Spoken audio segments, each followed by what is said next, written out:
Alors, aujourd'hui, en grandeur et mesure, on va revoir à quoi servent les petits nombres qu'il y a sur la règle. Maintenant qu'on sait super bien tracer un trait à la règle bien droit, on va maintenant essayer de tracer un trait d'une certaine longueur.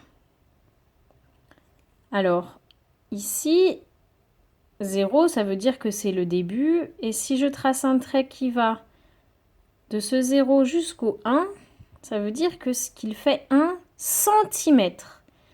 Chaque intervalle, là, chaque petit saut de puce, 1 centimètre. Là, c'est 1 centimètre, puis encore 1 centimètre, donc 2 centimètres. Encore 1 centimètre, donc 3 centimètres. Encore 1 centimètre, donc 4 centimètres, etc., etc. Alors, je vais te montrer comment on fait pour tracer un trait. Alors, pour tracer les traits, quand ils ont un début et une fin, on appelle ça des segments.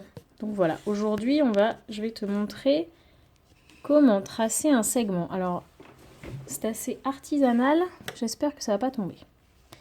Alors, pour tracer par exemple un segment de 3 cm, il y a une petite technique pour être certain de ne pas aller trop loin.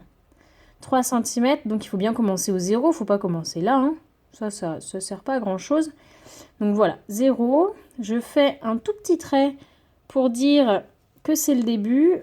Je trace un autre petit trait, un repère au 3 pour dire que mon segment il va aller jusque là et ensuite je trace. Je vais en tracer un peu plus long, par exemple 10 cm. Il va donc falloir que je commence, je fais mon premier repère, le repère du début, je vais jusqu'au bout, je fais le repère de la fin et ensuite je trace. Alors soit dans un sens, soit dans l'autre, ça n'a aucune importance. Hop, et voilà. Donc là, j'ai un segment qui fait 3 cm. Centimètres, ça s'écrit cm. Et enfin, un autre qui fait 10 cm. Alors ben voilà, tu vas t'entraîner à faire un segment de 5 et un segment de 7.